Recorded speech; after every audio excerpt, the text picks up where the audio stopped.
Welcome back, ladies and gentlemen, to the All Kings podcast. I am your host, Corbin, with my co-host, Tate, and today we have JD from In a Maze on HBAR. Let's go. What's going on, guys? Good morning. How you doing, JD? I'm doing great. I'm doing really good, actually.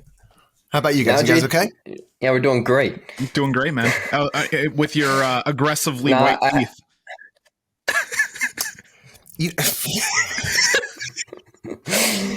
Now, I have to say, JD, you are the first. You are the first guest who actually outreached to us to come on the podcast. Really? I find that hard to believe.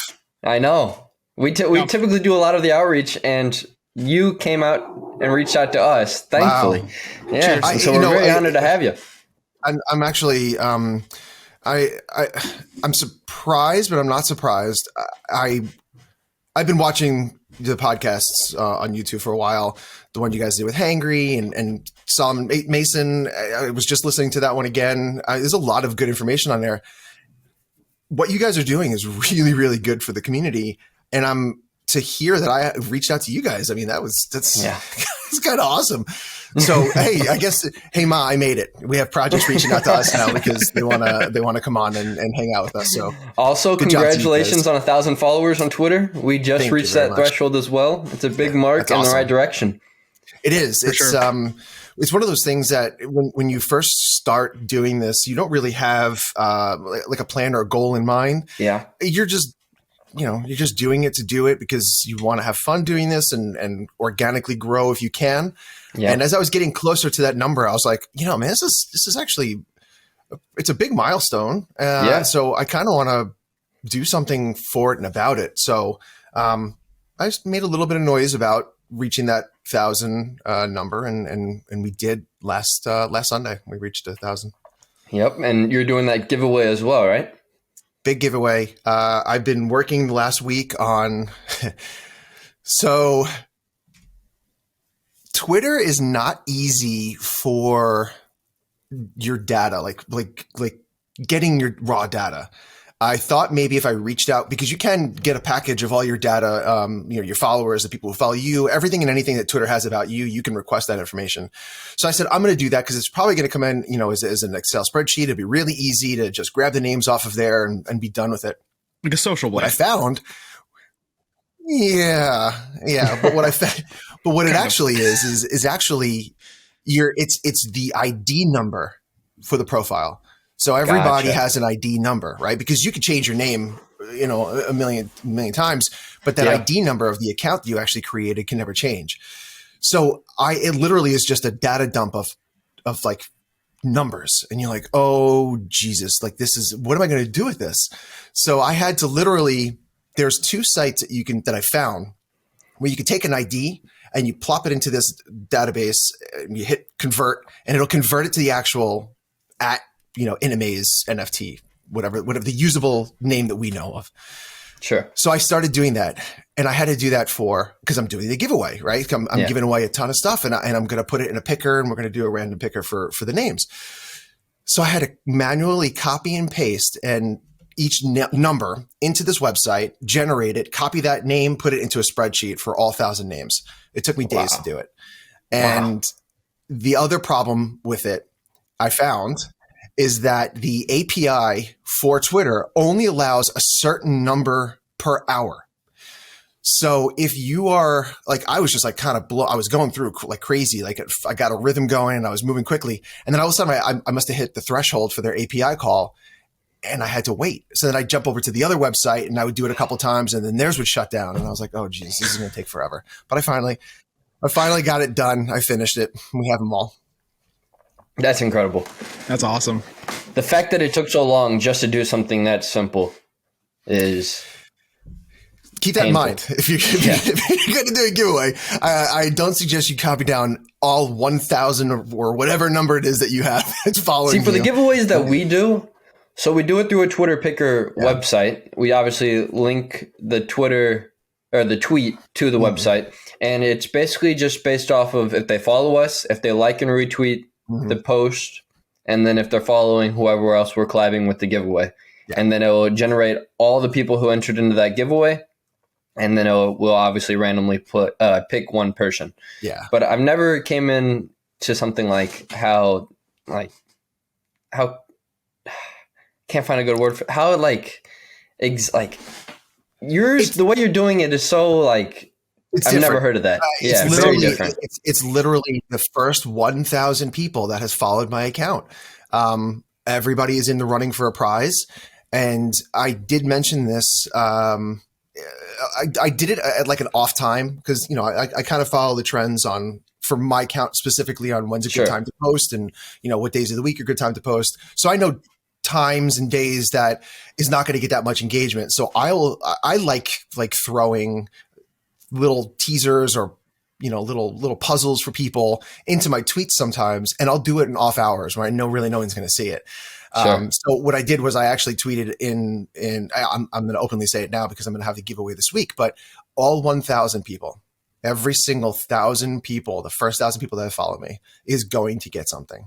Now I am not naive to think that 1,000 people who follow me are all human, that there's not some bots in there, that there are not people there are people who are following me who aren't into cryptocurrency or they don't know anything about NFTs, but it's going to be there for them. And I'm going to do a massive outreach project by reaching out to as many of these people to onboard them if I can.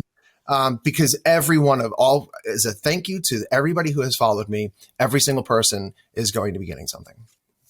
That's great. That's awesome. Yeah. That's really, really cool. Yeah. And that's a very effective strategy I've noticed too. I know that, Metavision does that quite a bit with their project as well, of where be like, hey, you got a floppy. Okay, cool. So here's a whole bunch of other NFTs. They'll just kind of hand you over those, or if they're trying to do some sort of an outreach and they're doing the that buyback for the rugs too, which is cool too. Which is that was amazing really idea. clever. That is such an amazing idea, and they reached out and I was like, I don't have any. I'm fortunate enough to not have any. I can't participate because I'm very, very selective on what I, will decide to go into. And I just don't. I look through my list and I'm like, I don't have any. I don't have anything to trade for. Sorry, but thank you. What I have, I'm going to keep. That's fair. Because it has value.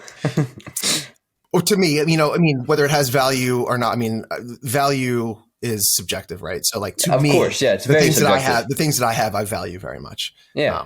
Sure. And I'll probably hold on to a load for quite a while.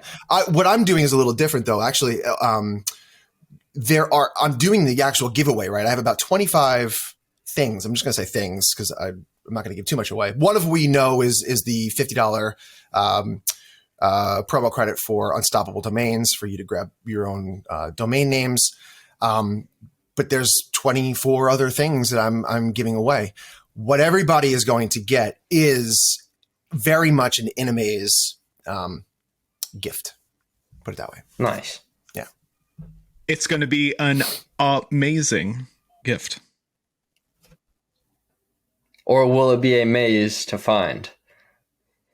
No, it's not that clever, but it's something that people who've been following my account, especially in the last couple of weeks or month or two, I've been teasing a lot of things as far as these keys go. So there's a little bit of information for you. Little wink, wink. That's all we needed. Good. Yeah. So let's get into the project. So wow, we didn't even do that yet. Holy smokes, you're right. I'm having too much fun. We sure are. So in a maze, what kind of gave you the inspiration for this? It's all hand-drawn, correct?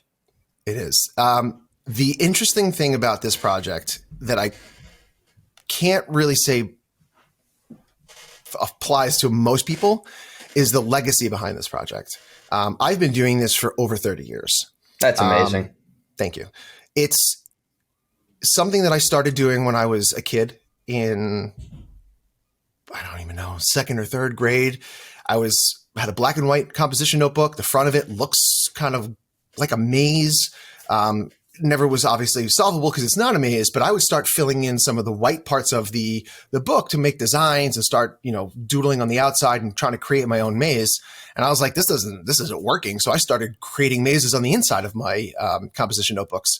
And then it kind of grew from there. And I started making bigger mazes or more complex mazes. I started selling mazes to kids in school. And it just kind of blew up from there. And it's been something that I've been doing for a very, very long time.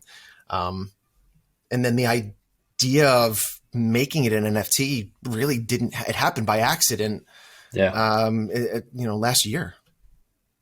And I feel like that comes with any true artist. It comes by accident getting into the NFT space, because like there's always, and a true artist is always trying to find a way to monetize their art and to actually profit some sort of way off of it, or just gain more exposure.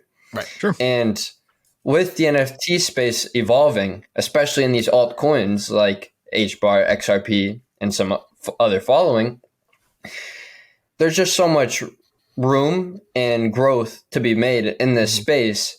And so many eyes are continuously on a day-to-day basis coming to see this space. It just opens you up so many doors.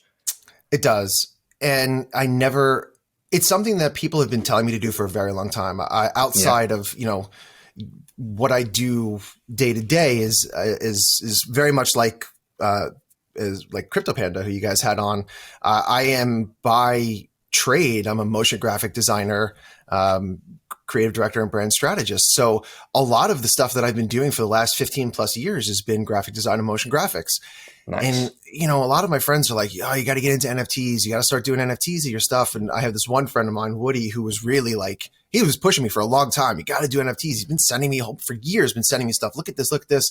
But I never thought of like making motion graphic work or the stuff that I was doing into an NFT, because I didn't feel like, why? Like what was I doing that was so different or so cool that someone would want to buy it or have it? And because I was always doing, I'm traditionally from broadcast, and I worked for television for many years. And then I went into digital marketing. So a lot of the stuff that I was doing was very, very specific to, like I was doing Yankee broadcasts or Yankees commercials, Mets, and, broadcast for shows, and doing commercials and motion graphics for the news. And I'm like, I just wasn't even thinking outside of the box in terms of like, oh, how can I bring my motion graphic skills or design skills to NFTs? So it never really was something that I could justify creating an NFT project from the stuff that I was doing for somebody else. And that's just how I really looked at it.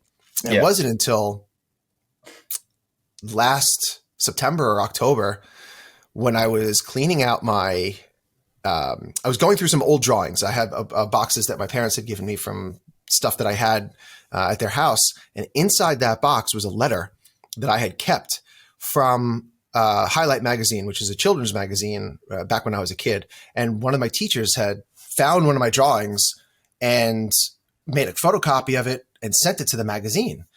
I didn't know she was doing this. And the next, this was back in the day when there wasn't email. We had to snail mail things. A letter was sent, and it took a long time for them to reply. I actually got a letter from Highlight magazine the following school year. I guess it was just the timing and how long it took to process the letter and everything else. So they sent me a letter saying, this is amazing. We love it. Unfortunately, they didn't want people writing in their magazines at the time. So they never, they didn't want to publish it because they were discouraging kids from writing inside the magazine. So I found that letter. Wow. And you have it here today. This is the letter. And this is from 1992. Wow. I don't know if you guys can see that. Probably not. I can send you guys a 30 years ago. I told you I've been doing this for over 30 years. And if you want, there's legitimate proof. I still have, I even posted on Twitter some of my, like, from when I was in like 7th grade and 8th grade, a couple of the mazes that I was drawing and stuff like that. And that was from 92, 93 as well too. So this is legitimately a project I have been doing for 30 plus years. and I am not going anywhere. I'm new I say new, but I'm a year old in the NFT space, and it has completely changed the way I'm thinking about this project and the way I'm approaching this project. To the whole point, going back to my teacher doing this, my teacher did this because she wanted more people to see this. She thought this was unique. This was different. This was very cool. And she wanted more kids to see this and enjoy it, right? Not just my friends, because I was making 25 cents or $1 on a pack of mazes. Now I have the opportunity 30 plus years later to do this on a much larger scale and get this in the hands of people everywhere, right? Yeah. And that's so powerful in this space right now. And it's so cool. And it's something that I never even thought about or even thought that it kind of gives possible. You the chills if you think about it really deeply. When you think about where you apply your skill set in today's day and age, the things that you can do today and how far of a reach it can have really does, like, it does blow your mind. It's crazy to think about. Yeah. And everything's limitless now. Yeah. And the cool thing about mazes too is that it really helps your problem solving. And I know that a lot of elderly people enjoy doing them as well because, fight off the Alzheimer's, but I think it's an important tool in your sort of arsenal to train your brain to think about things in different ways and to, figure things out. It's very, very important. To look outside the maze. It's one of those things that you remember from when you were a kid, puzzles and word games and stuff like that. So it has that nostalgia feel to it, but it's fun at any level. Like you said, I've had people who said to me, I printed out your maze, I gave it to my kid, and they were having fun with it and it kept them busy for a while. And then older people too, like you were talking about, using it for mental, keeping that cognitive brain going by doing something like this. The utility on that alone is powerful. So very true. So you mentioned your background in motion graphics. How has that sort of helped you in your creative process, essentially, great question. For your project? That's a really good question. And I think the reverse of that is actually is the better question, because this project comes way before motion graphics or even in any of the graphic stuff. So sure. When I do a maze, there's always a beginning and an end, right? And that's the thing about my project. It wouldn't be a maze if it wasn't solvable. Every one of these mazes is solvable. When I start and I sit down and I have a piece of paper and whatever the canvas is going to be, I know where I'm going to start and I know I'm going to end. I'm going to start here. I'm going to end here. And it's the journey in between and thinking about how I'm going to get from here to here in a way that's, there's two things that I have to keep in mind. One, I have to remember that this needs to be, there needs to be a path, right? And you have to be able to get to both ends.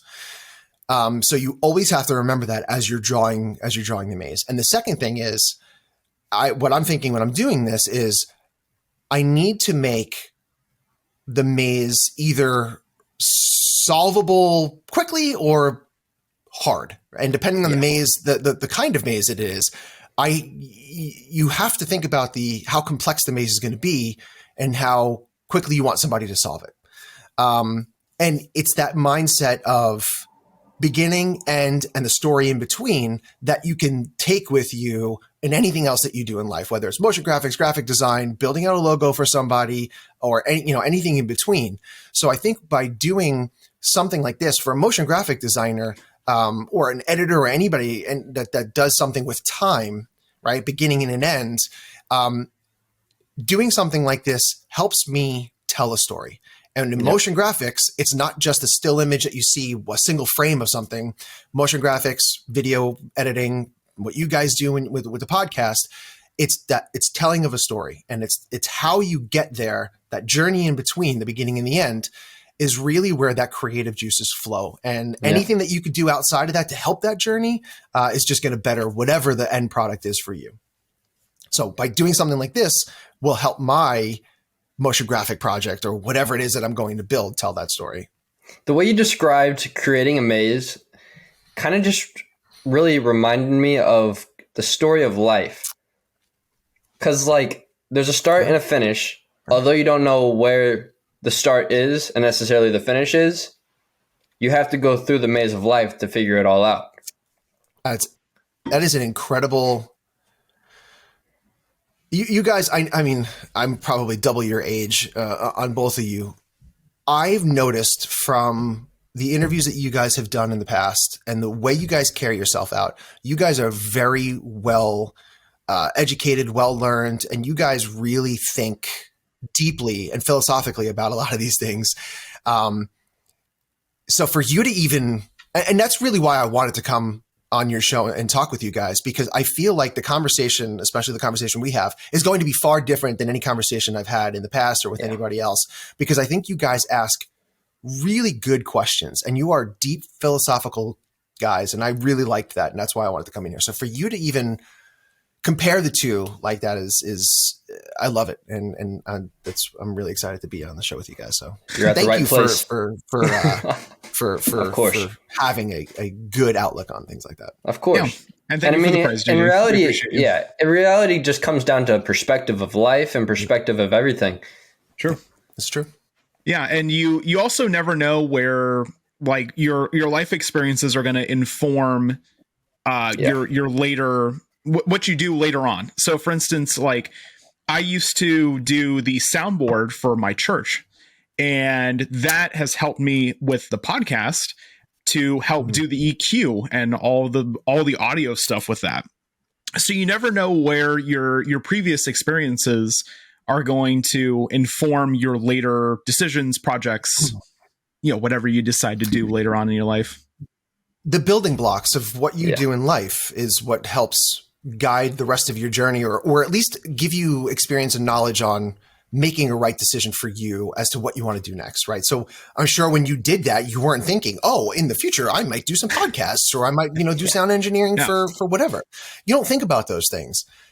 So for you to look, everything is hindsight, right? So where I'm standing here today at 43 years old, and I look back at my life when I started doing mazes when I was 6, 7, 8 years old to where I am today, I've had career changes like you wouldn't even believe. Like one of the questions you had asked Mason was, what would you be doing? What did you want to do when you grew up? And I laughed because when you think about my journey or anybody who may not be where they thought they were going to be today, I was in pharmaceutical. I was in healthcare. I was in pharmaceutical for 10 plus years. Like I had career path change in my 30s. I graduated college in my 30s. Had I known when I was, much younger, when it's like, hey, look, you've been doing design and you've been doing art for your whole life. Why didn't you go into art, you dummy? Like, why did you have to go to three different schools, change your career 3 times to now be, 30s and 40s year old to find out what it is that you wanted to do when you knew what you were supposed to be doing way back then? So you never know. Yeah. And the problem I see with that is, like, back then with art and stuff, a lot of people kind of looked at it in a sense, kind of like YouTube. Nobody really looked at it as a source of generating income. It wasn't really on the table for that. Or a viable job, quote unquote. Yeah. Yeah. Never.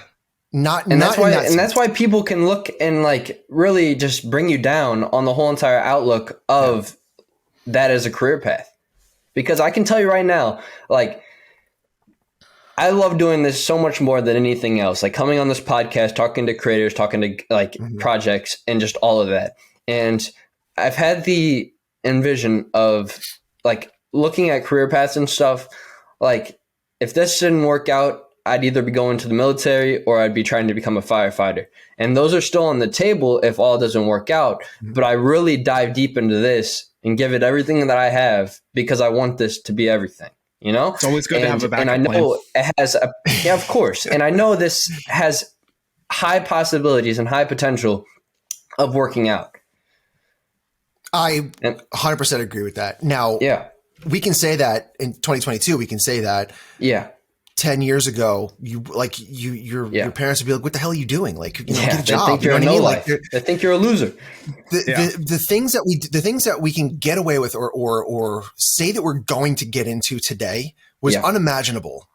So for me to say that I was going to do, and look, art's been around forever. You know what I'm saying? Like in some way, shape, or form, art has always been there, whether it's cave drawings to whatever.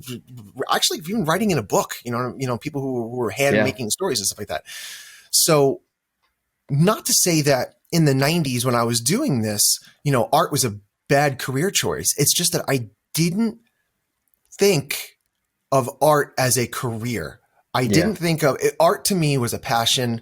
It was a hobby. It was something I did, for fun. I did it all the time. I did it every day.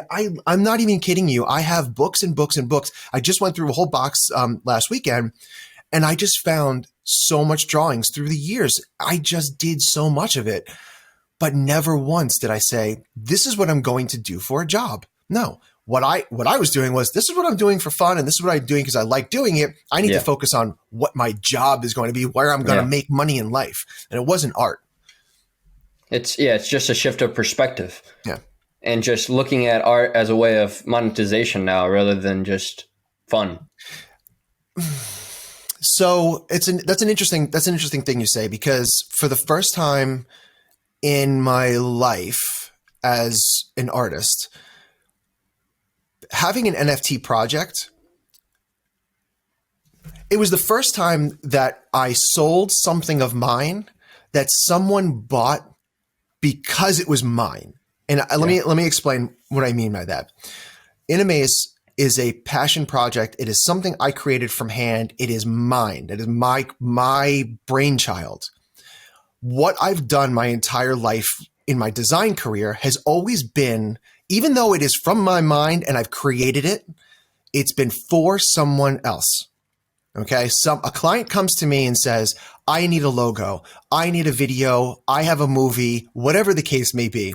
It's someone else's creation that I am helping manifest in some way, shape, or form. Bring to life. That they're making money on. Yes, they pay me to do the work, but in the long run, it is their project and they're making the money, or the I don't want to even say fame or notoriety, but it's when somebody sees that Yankees commercial on TV, for example, they think, oh, the channel or the Yankees, that's theirs. They're not thinking, oh, who are the designers that did this, or who's the videographer? Like, they're not thinking about that.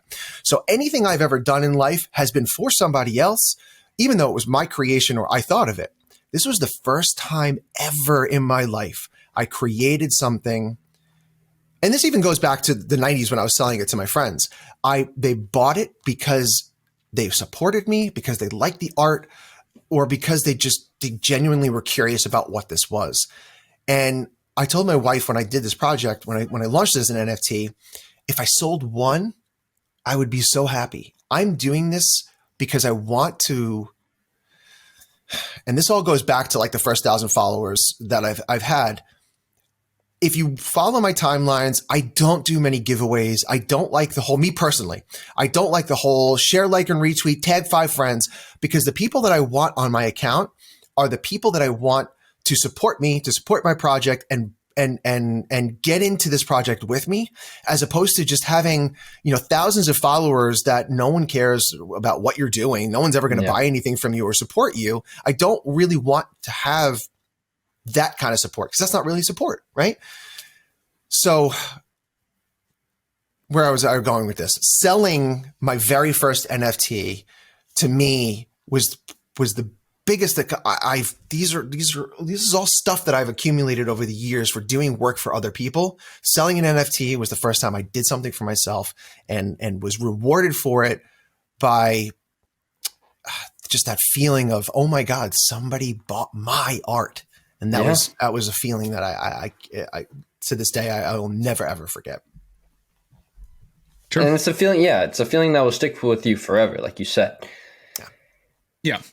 The one thing that I see with like giveaways and stuff is as if they're supporting you in a different way compared to like the support that you might be desiring. Like, they're supporting the possibility of receiving something on their own end. It also depends on if their people are there's bots. nothing wrong with that. Yeah. That's the problem. That's the problem too, right? There's no way to escape that, right? You can't do anything about that. Yeah. I feel like the people, so it's the people who are following you that do that, right? Because like you say, the people who are already supporting you or already following you are seeing you're doing a giveaway. They're tagging their friends. So their friends are not really supporting you. It's the people who are on your list that are seeing this that are supporting you in a different way, right? Because they're just like, hey, let's try to get this out to as many people as possible.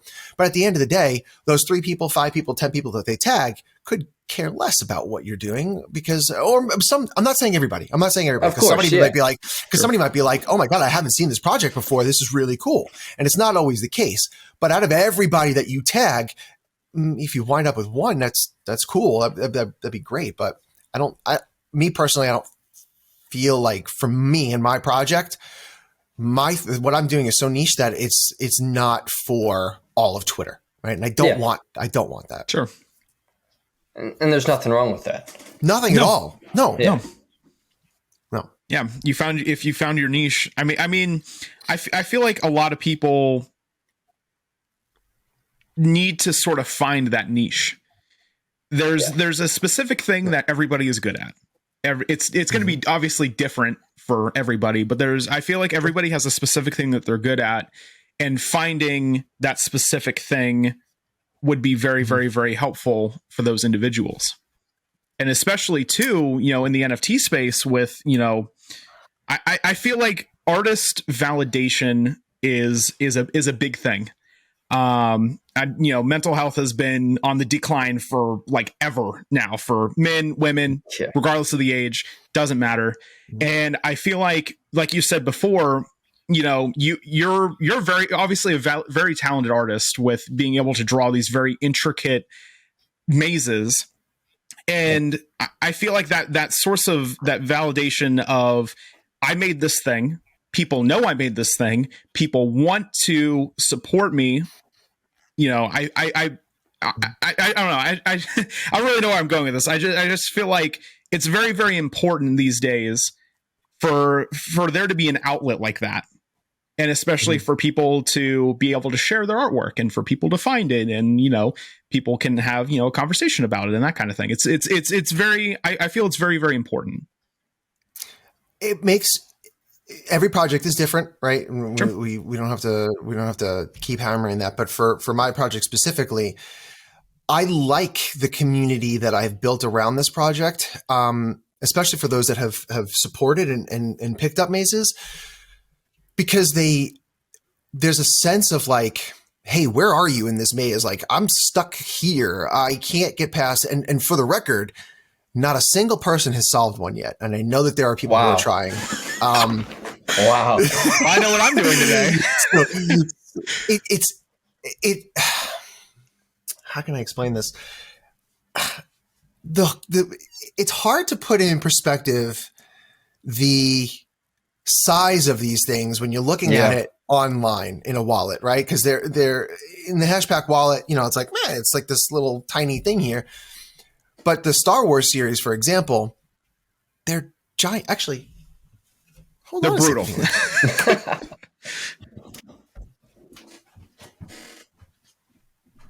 I'm excited. I'm excited too. Yeah, the posters that he has on his website are just ridiculous. Like, yeah, I know. I love the Star Wars ones. Those are my favorite, as well as like Han Solo's gun and stuff. It looks like, or like the Star Blasters.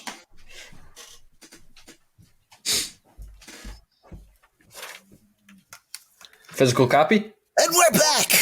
Welcome back to the All Kings podcast. If you guys were here before roll, you would know what that means. But so like here's Luke. Right? Wow. This is a big. It's like the size of your torso. So it's actually the same size as this poster here. It's like I'm like so far away from the mic. Hello. They're big. They're not little. This is not. You can't print this out at home, right? You know what I'm saying? So, but like, it's just not a standard size of printer paper. No, it's not. It's like 3 of them. It's put together sideways. Unless you actually have one, and unless you actually print it out or see it, it's so hard to tell like how intricate and how difficult they are. So like they're like, yeah, I'll solve that. I'm okay. Go ahead. I'll wait. Good luck. So that one was Luke, right? So that's the first one. Vader's the hardest maze I've ever created, like the most complex maze to get through. And I say that because it's like when you look, right? Like if you look at a maze, it's like, okay, they're just all a bunch of lines, right? It's literally lines of just squiggly lines. Like, how could you say one's more complex than another? And there's a path, right? So it's not like it's a straight line from end to end. It's how you get there, and there's only one way. So it's I can say that because I know the path. And I specifically created Vader to be the hardest maze. Just, dark side, drive people crazy, whatever the case may be. So my project is I don't want to say purely, but it is an art project, right? It's an art project with utility, of serving a purpose of having fun. And yes, there's some utility that goes behind some of the pieces and some of the things that I do, but this right here, like, I don't know if you guys saw, but somebody had purchased one of these mazes and gifted it to their friend in London, and he printed it out. And it was the first one that I've seen that they actually printed out and hung on the wall. And it looks beautiful. It looks so good in the art form that it was meant to be, which is hanging somewhere or displayed somewhere. It looks so good on somebody's wall. That's amazing. It's really interesting too, because the way that you have these sort of like X-ray images of specifically the sabers themselves, the blaster kind of too. The way that it kind of contrasts with that with the maze itself. I mean, there's a specific name for it. You're talking about the line. You're talking about the line contour, right? So like the maze itself is like a very flowy, curvy lines. And what I did with the actual drawing of the images is they're very straight lines. They're symmetrical. It's the style of the drawing of those really against each other looks really good. It stands out, and that was on purpose. The next series is not going to be that way. It's going to be color. They're not all black and white. And that's the other thing too. Like, it's hard because I've been in this space now for almost a year. The Star Wars series has been really the first series of mazes that I'm putting out. I know I have to get more series out there so that, people can see just really some of the different sides of what a maze can be. But if you look at the very, very first piece that I had done was a custom, it was a, commission. Somebody commissioned me to draw the Brooklyn maze that I had done. That's the biggest maze I've ever done. It's 24 by 18. It's massive. It's jeez, huge. Yeah, it's a huge piece, but that's in color. And it was made to look like graffiti, in Brooklyn. The guy lives in Italy now and he wanted a piece of Brooklyn with him. So I created that maze for him. But once the next series comes out and there's going to be color and whatnot, like the maze is going to be kind of like, I don't even want to say it's like the afterthought, because it's not the afterthought, but it's going to be, as a picture as a whole, it's going to be very understated compared to like the actual art that's in the piece itself. So I'm excited to get that rolling. One thing that I've really noticed is that you have to have a very steady hand, or a lot of erasers, because it's pencil.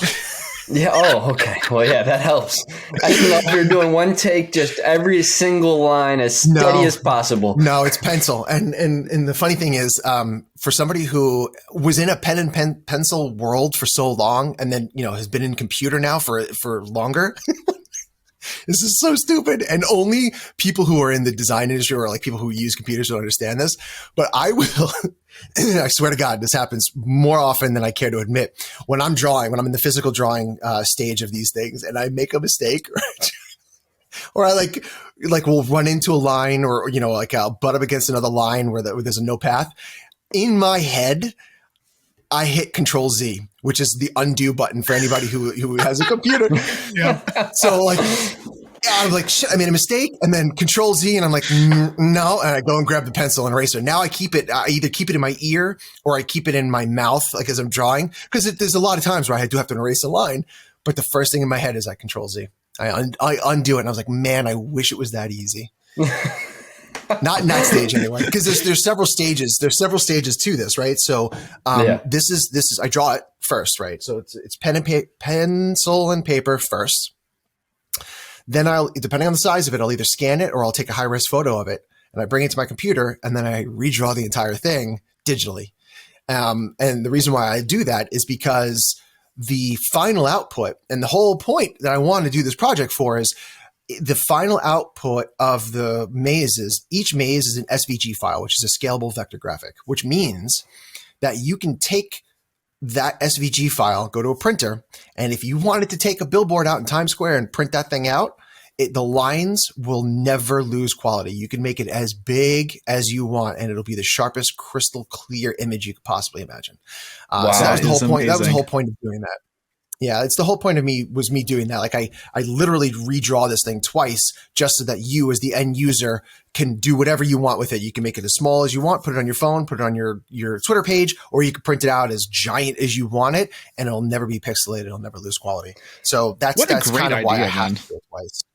You know what I just thought of as a really good idea as well? JD, have you ever thought about creating a game?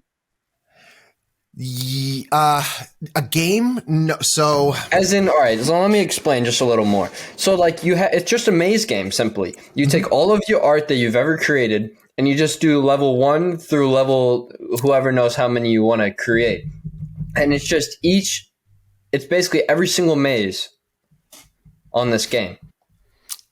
So it's interesting that you say that. And I'll tell you why, because it's not exactly that. When I was creating mazes back in the 90s for my friends, and I would make packets of mazes, right? Like I said, I'd make 5 or 6 mazes and it was $1.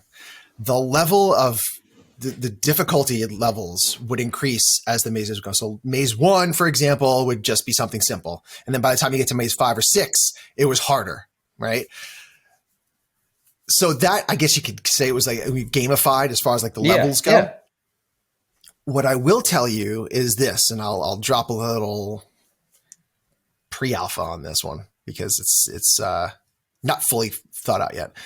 I've mentioned this many, many months ago when I was on a call with somebody else and we were talking about future iterations of the project or future series.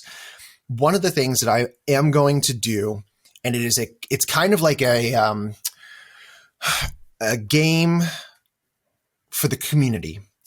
I don't know if you guys remember this, but back in the day, Monopoly used to partner with McDonald's, and you used to get Monopoly pieces on your fries and on your drink. That goes to show you how much I don't eat that crap. Is this podcast sponsored by McDonald's by any chance? If they are, I apologize deeply. No, but Ronald, if you're out there, you're more than welcome to. Hit up the boys. Just don't sponsor this episode. All Kings. So I always loved that, but it was impossible, right? Because it's like Boardwalk and Park Place were probably on 2 opposite sides of the world, and you would never find that. Yeah. So I had the idea to do a series of mazes that were all going to be connected, right? So let's say it's not going to be this big, but let's say this entire thing is a maze. And I chunk this out into 50, 60, 70, 100 pieces, okay? And they all have a number. Each maze is solvable within itself, but as a whole, it's one larger maze. That's actually so cool. And then you as a community now have to do some reconnaissance on who has what piece and how are we going to finish this together. Wow. Oh, I really like that. That's genius, man. So it'll be fun. It'll be fun. Or excruciatingly painfully difficult. Yeah. My vision was more or less like an iOS game or a Google app game where you could obviously I like to think of ways to scale things. and just the best way to monetize and more or less provide quality as well as also bring some dollars into your own pocket. And I was thinking, like, obviously, like, well, now with what you said, making each full-size maze into a bunch of different smaller mazes, it's basically open, like you start with one small maze and then it opens up the door to the next small maze. And then once you complete the whole entire system of mazes, then you reveal the final piece. What the whole thing is. I really like that aspect. And in going back to like gamification of it, I've mentioned this in passing on, on a couple of spaces and whatnot. I'm still waiting for Dead Pixels to reach out to me, because I think that there's some Pac-Man crossover with the mazes and and their ghosts. Yeah. Will? Ray? Let's go. And then you also said that nobody's completed a single maze to date. So therefore, an incentive for completing a whole maze could be potentially a copy of said NFT. So I will tell you a little bit more on something like that. Going back to the keys, that was proper. Going back to the keys that I mentioned, there are going to be certain mazes that when you solve them, you will receive a key. I'm not going to tell you what the key does or what the key utility is, but there will be keys involved for people who actually solve the mazes as well, which gives it a little more incentive to solve some of the mazes. That's awesome. That's amazing. Dude, JD, you have tons of energy, and I love you, man. You're a great guy, and I'm really happy to actually have you on this podcast because you're amazing. Thank you very much, guys. I appreciate it. And just like the way you think about things and go about executing just your whole entire project as a whole is just very intrinsic, and there's meaning with every single step. I don't know. It's hard because I wanted to do something that was different. Not even like, I don't want to say like I want to stand out because it's different. I wanted people to have fun with an NFT, and I wanted people to have, not that they don't have fun with NFTs, but in a different way, right? Yeah, I haven't seen anything like this, on any other chain or any other project. So same. I want people to have that like kid-like energy again when it comes to grabbing one of these and trying to solve it or give it to their kid and let them have fun with it too. So it's an NFT that you actually can utilize. Yeah. It's like the nostalgia of doing the crossword in the New York Times or like whatever your local newspaper is. It's really cool. Yeah. Love it.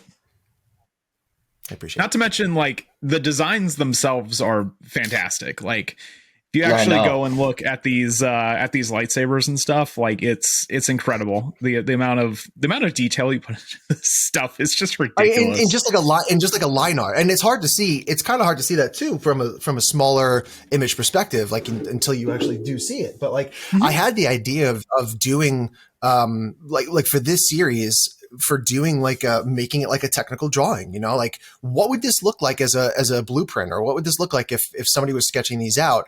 And that's kind of why for the sabers, I have some of the saber, you can actually see the hilt in its full form. And then there's also like that slice out of it. You can see what the inside, what the kyber crystal looks like, and the refracting mirrors and stuff like that. So, and on Vader's, you can see the wires and what makes up his saber itself. I kind of wanted to add just some level of detail to it for this line art that I'm doing that just makes it a little more interesting, right? Just more interesting to look at. You're a big Star Wars fan. Yeah, I am, but it's one thing I want, everybody to be perfectly clear on too. Like, this isn't a Star Wars project, right? This is the first one that's coming out. I didn't imagine it would be. Yeah, but this is the first. Like my wife, who is not a Star Wars fan, not in the way that me and my son are. She's like, not everybody likes Star Wars. I said, I know, but guess what? I've had several people. Yeah, no. I was like, I had several people who purchased a maze who's never even seen a Star Wars. To me, that was like, what? Not that they didn't see Star Wars, but they actually grabbed one of these, not because it's like, oh my God, I'm a Star Wars fan, I want to have that saber or the blaster. It's like, oh my God, I bought that because it's really freaking cool and it looks great. Yeah. I have no idea what the hell that is. Yeah. But I was like, when they told me that, it's been a few people. When they told me that, I went, that to me it meant so much that you grabbed my piece of art. Now you grab my art to support me purely on the fact that you liked the art and you liked what it was. Forget about the subject matter because you weren't even familiar with it. So that right there was like, ooh, that was heavy for me. That's awesome, man. Yeah, that's super awesome. It hits a sweet spot in your heart. That's for sure. Mm-hmm. Mm-hmm. I'm surprised Lucasfilms hasn't reached out to you yet. That would be interesting to do some kind of artwork for, I don't know, a DVD cover or a poster or something like that. Yeah. I would love. That's something that I could totally see being sold in, like literally at Disney. Like if they sold that as a poster, I could totally see that. And Galaxy's 100%. Edge, that's the name of it. Yeah, 100%. Wait till you see. So what I would like to do is I would like to keep, my goal is to continue the series around May the 4th, right? Because that was the whole point of this series. Was the launch of this was on May the 4th, which is why I called it May's the 4th. But for series 2, the subject matter for series 2 is going to be fun. Nice. Yeah. You heard it here first. But they're actually, do you have any plans on collaborating with any other projects? Yes. And, so I already have with a couple of projects. One of them is out, and that one I can openly talk about that one because it's out now. I actually worked with an ETH project, where I made a maze trait. And if there was like 555 of these lizards, it's called the Enlightened Lizards. There's a t-shirt that I made that has a maze on it. And if you minted that t-shirt, that maze trait, because it's an ETH project, everybody who minted that will get a Hedera NFT from me. So I will help them. I've already helped open Hashpack wallets for people, and they get the cross-chain key, which is, I've tweeted about that. It's the first key on the Inamaze key ring. And that is where on my profile picture, that little H, the HBAR H is on the top. That's actually the top of the key. You will get, so these ETH projects now, I'm trying to bring some of the ETH NFT collectors to the Hedera community. And so they're getting their very first Hedera NFT. So that's just that one. But there are other, somebody reached out to me to do something special to potentially get a VIP pass. If you're listening to this, I know you know who I'm talking about, person who's listening to this. I trust me, I will get back to you on finishing that up. There's just been so much stuff going on. Sure. But I think when you guys see that, that is in the Hedera community. I think when you guys see that, you guys are gonna be like, holy crap, this is really freaking cool. That's awesome. Sick. Yeah. Yeah. And that's really important too, that sort of outreach to other chains to show that, like, you don't have to pay, $20 to $100 for gas fees and stuff on other ecosystems that will be unnamed.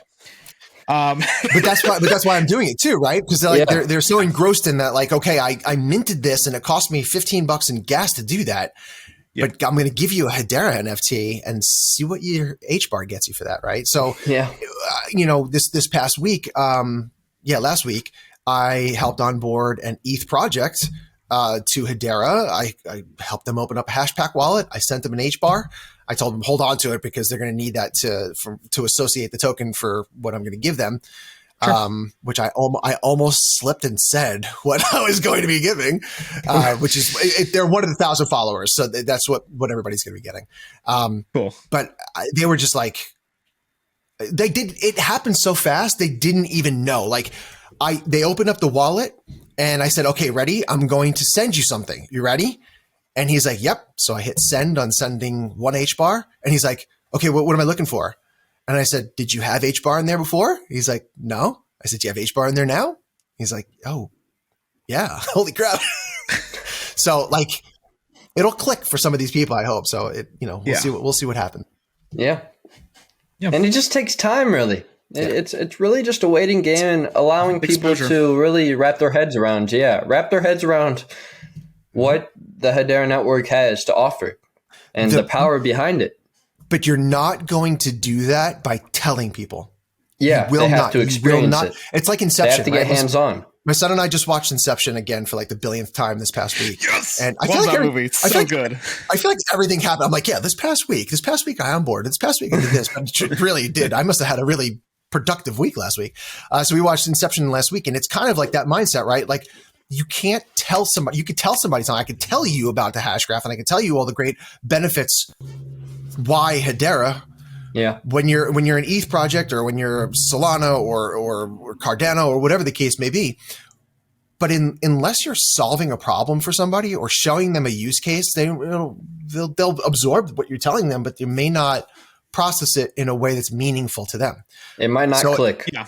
It might not click. So if I help somebody open a Hashpack wallet, send them an HBAR, now they already know what it's like to send, ETH back and forth or whatever the case may be. So when they see that I sent them an HBAR or sent them an NFT and it was instantaneous and they got it right away and there was really no friction to it, now it makes sense. And all of a sudden it's like, whoa, what am I doing? What have I not been doing? What am I doing? So I think it's a lot of our projects that I'm noticing today are to onboard other chains and other ecosystems.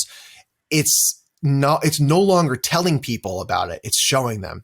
And that really is going to be the moving factor in bringing people over. It's really showing the power of what our network is like. Oh yeah. Yeah. And I mean, that's how it worked with aliens too. I mean, when we onboarded, like Patches and I onboarded this one guy named Aliens, from, I believe he's on Solana, and Patches essentially minted, some of his work for him and was like, hey, here's how you do it. And, all this stuff. And cause at first he was like, oh, I'll check it out, whatever. Right. No. Yeah. And Patch was like, no. Let me show you how to do this. And essentially did that. Just completely sold out his Gen 1 collection in like a couple weeks. It wasn't any time at all. I'm like, for a brand new project, it's amazing. It's cool to see all the new people coming on. Yeah. I'm very, very excited for what's to come in our space. I'm very, very excited to see projects from other chains coming over here and giving it a shot too. I'm even excited to see, like, at first, I as a I don't want to say maxi, I hate that, but as a believer in HBAR and what I hold and what I believe in this company and this network to do, I was like, at first when I saw some of our projects going to other chains, I was like mad about it, but not really mad, but mad. I was like, oh, why are you doing that? But I understand. I get it. I understand why they're doing it, because it really is like, grab people onto this project and then slowly bring them back over here. And it's like, oh, you like this? Well, look what we're doing over here. It's kind of it's still in the same family, but it just lives on HBAR. It lives on Hedera and uses HBAR. So I'm like, I get it. I get why they're doing it, and I think it's smart, and we just need to do more of that, and we are. Yeah. And we're starting to, and it's starting to happen. So I'm excited. The migration is coming. Yeah, it's true. I think it's the same with all the. Yeah, it's the same with all the other chains too. I mean, like there's a lot of really strong, NFT blockchains essentially. Oh, yeah. So like, there's HBAR, there's soon to be XRP, there's Algorand, Cardano, like, ton of other good ones that they don't have to deal with the network just being junk or expensive. Solana. Anyway. Well, Sol's not expensive. Solana's really not expensive. It's just down all the time. It just crashes. You gotta wait for the TPS to go back up. Yeah. Anyway. Yeah. Hold on. Let me. Gotta clean it out a little bit. I'm running low too. I'm like, I gotta need more. Well, JD, thank you for coming on. Is there anything else that you wanted to tell your community or the world? I actually want to thank you guys for this conversation, for entertaining the idea of having me on. I know that for a project that's been on Hedera since last year, I don't make a lot of noise about my project by design. So I appreciate you guys even entertaining having me come on and hang out with you guys today. I really want more people to check you guys out, support you guys. Let's get your subscriber numbers up. Let's get your YouTube up.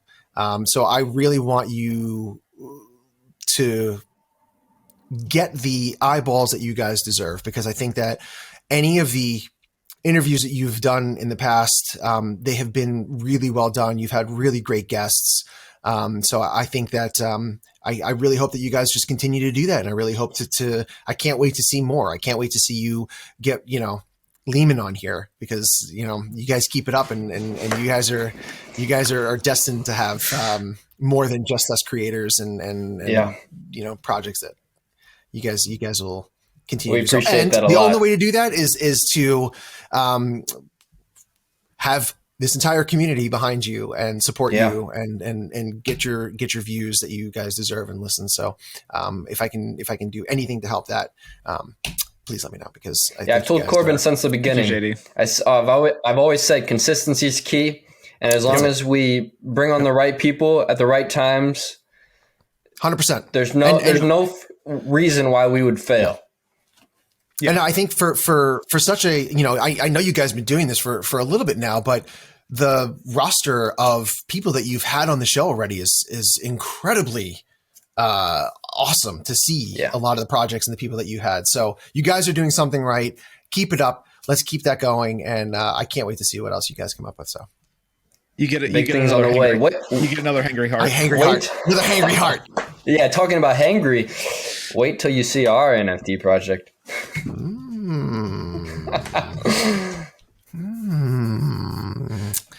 Care to spill some beans?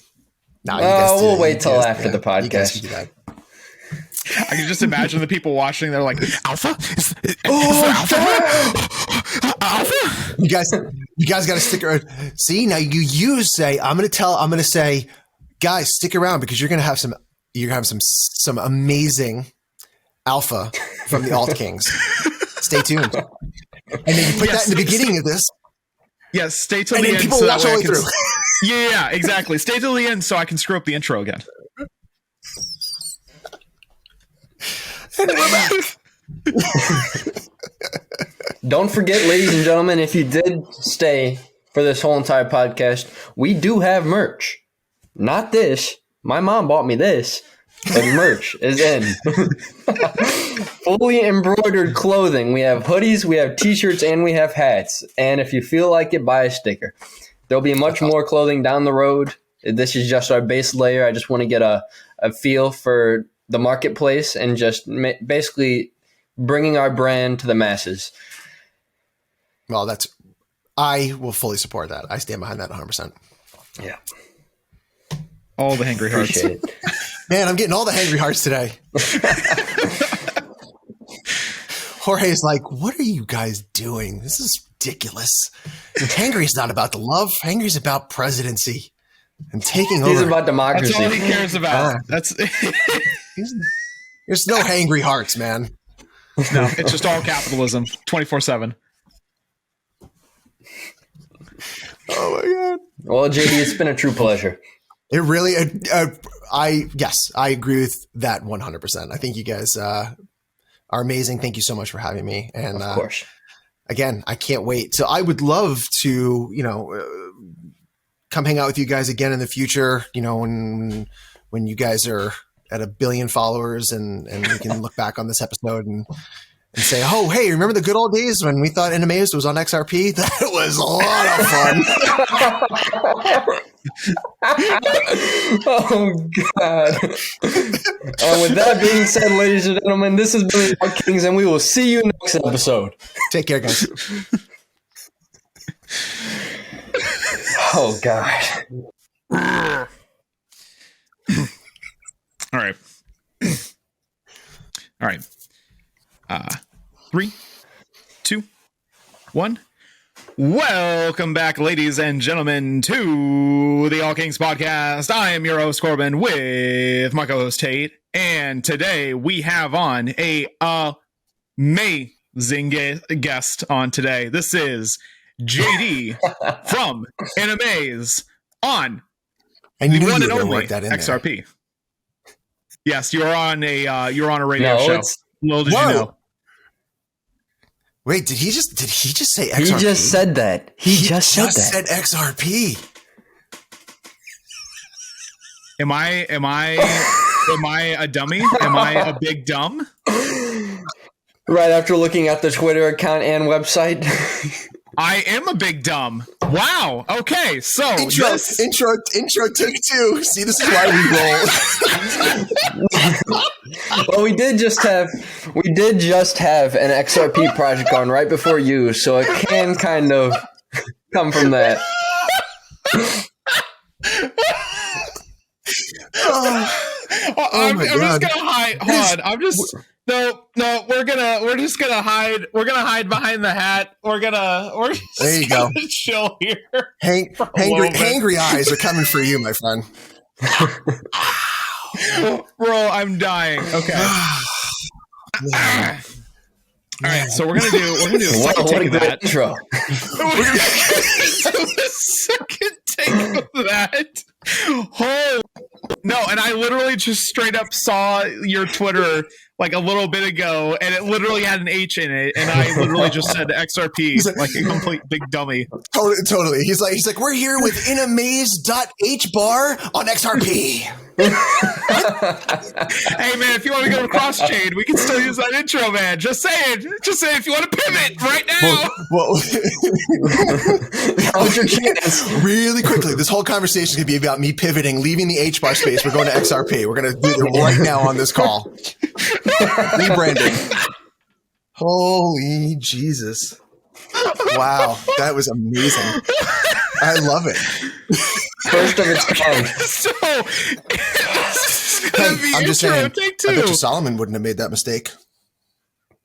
Hey, all right. And then it looks like we lost Corbin.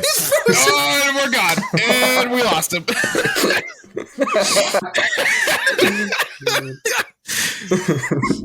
Hold on. Let me use my motherboard. That was hilarious. Blame it on the breakfast you forgot to eat. I'm dying. It's like 40 degrees here. That breakfast. It's like 40 degrees here in New England. I'm drinking coffee and I'm dying of heat right now because I'm laughing so hard. This is amazing. JD, welcome to the All Kings podcast. Okay. All right, we're gonna do take two of this, and my hat just became unbuttoned. Okay, holy. Woo. All right. Yeah, because it sits on the last button. It's just one button. That's the only thing. It's like holding my life together. It's just one button because the rest of it, yeah. No, okay. Yeah, if you need Take two. I can't snap with this hand, so we're just gonna look like we're trying. It's just all right. There we go. All right. I hope you have fun with this editing. I really do hope you have a good time editing this one. Ball with this. The whole outro is just going to be that. The whole outro is just going to be that. There's going to be that, and then followed by our logo in reverse. Which great idea, Tape, by the way, for that.